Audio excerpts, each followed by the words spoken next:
தெறிக்கவிடும் காரம் நிறம் சுவையை தருகிறது. ஆச்சி மிளகாய் தூள் தெறிக்கவிடும் காரம் நிறம் சுவை. நெஞ்ச நிமிர்த்தி சொல்லுகிறேன், தமிழ்நாட்டு வரலாற்றிலேயே இவ்வளவு திட்டங்களை எந்த அரசும் செஞ்சிருக்காது.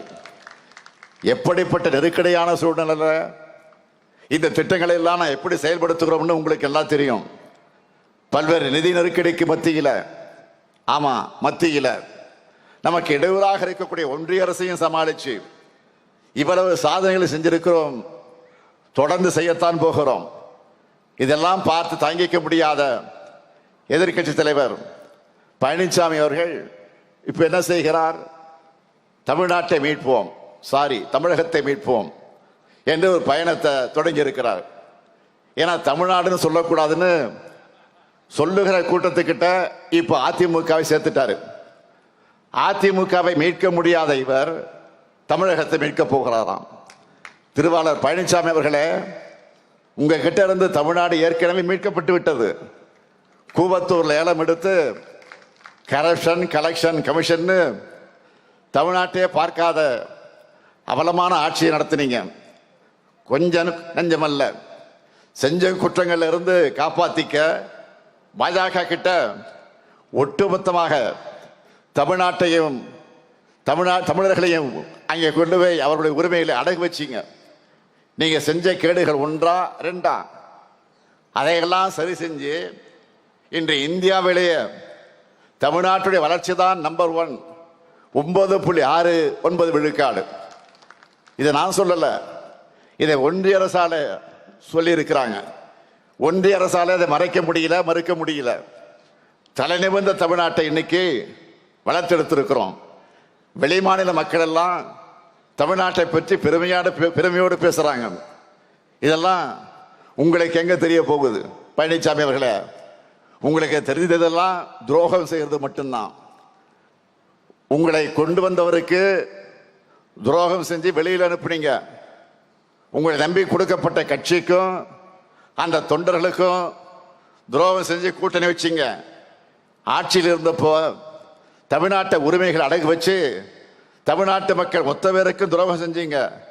நாங்க கேட்கிறது, ஒன்றிய அரசு தமிழ்நாட்டுக்கு நிதி கொடுக்கறது இல்லை. நாம கொடுக்கிற ஜிஎஸ்டி அந்த நிதியையும் நமக்கு ஒழுங்கா திருப்பி தர்றதில்லை. சிறப்பு திட்டங்கள் எதுவும் கிடையாது. ஏன் ஒன்றிய அரசோட திட்டங்களுக்கு நாம தான் நிதி கொடுத்துட்டு இருக்கோம். நம்ம பசங்க படிக்க தேவையான பள்ளி கல்வி நிதியை எல்லா மாநிலங்களுக்கும் தரக்கூடிய நிதியை நமக்கு மட்டும் கொடுக்கல. தமிழ் வளர்ச்சிக்கு நிதி இல்லை.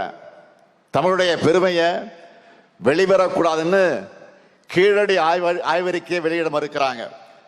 கீழடினா அவருக்கு என்ன தெரியும்னா, கீழே படுத்துட்டு போறாரு பாருங்க, அதுதான் அவருக்கு தெரியும். கீழே அந்த ஆய்வறிக்கையை வெளியிடாம மறுக்கிறாங்க.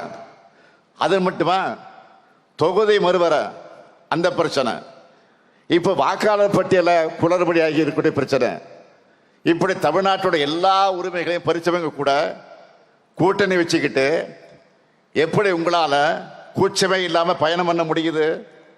அது மட்டுமல்ல, வாய்க்கு வந்ததெல்லாம் பேசுகிறார் எதிர்கட்சி தலைவர் பழனிசாமி. சமீபத்தில் பேசி இருக்கிறார். என்ன, இந்து சமய அறநிலையத்துறை சார்பில் பள்ளி கல்லூரி கட்டக்கூடாதான். இதுக்கு முன்னாடி பாஜகவுக்கு வெறும் டப்பிங் வாய்ஸ் தான் கொடுத்துக்கிட்டு இருந்தார், பேசிக்கிட்டு இருந்தார். இப்ப பாஜக ஒரிஜினல் வாய்ஸாக பேச ஆரம்பிச்சிட்டார்.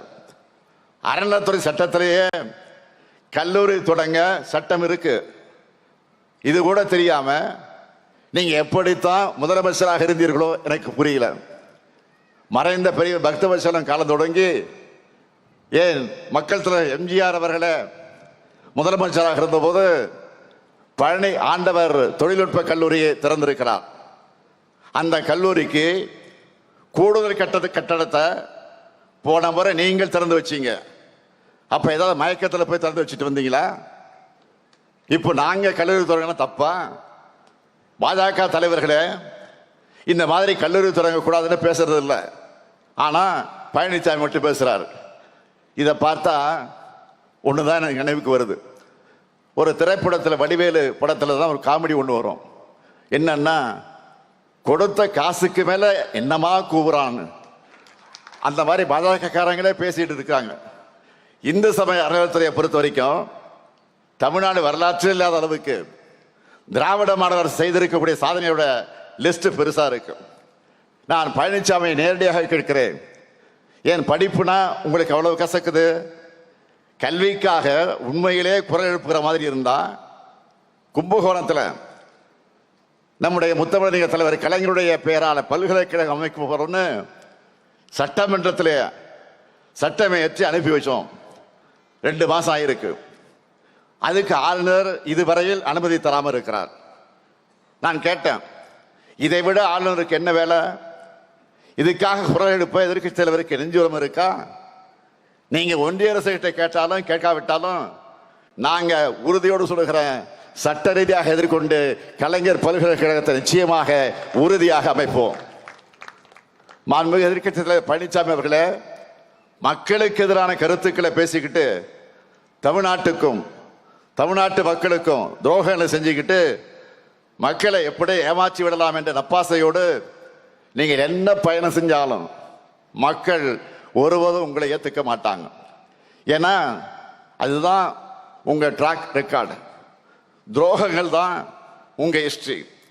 தமிழ்நாட்டை வஞ்சிக்கிற எதிரிகள் எப்படி வேண்டுமானாலும் வரட்டும், மக்களான நீங்க எங்களோட ஓரணையில் தமிழ்நாடு ஒற்றுமையா நிற்கணும். நம்மோட மண், மொழி, மானம் காக்க என்றைக்கும் திராவிட முன்னேற்ற கழகமும் மண்ணின் மைந்தரான கலைஞரின் கொள்கை வாரிசான இந்த முத்துவேல் கருணாநிதி ஸ்டாலினும் துணை நிற்போம் என்று கூறி விடைபெறுகிறேன். நன்றி, வணக்கம். தெறிக்கவிடும் காரம் நிறம் சுவையை தருகிறது. ஆச்சி மிளகாய் தூள் தெறிக்கவிடும் காரம் நிறம் சுவை.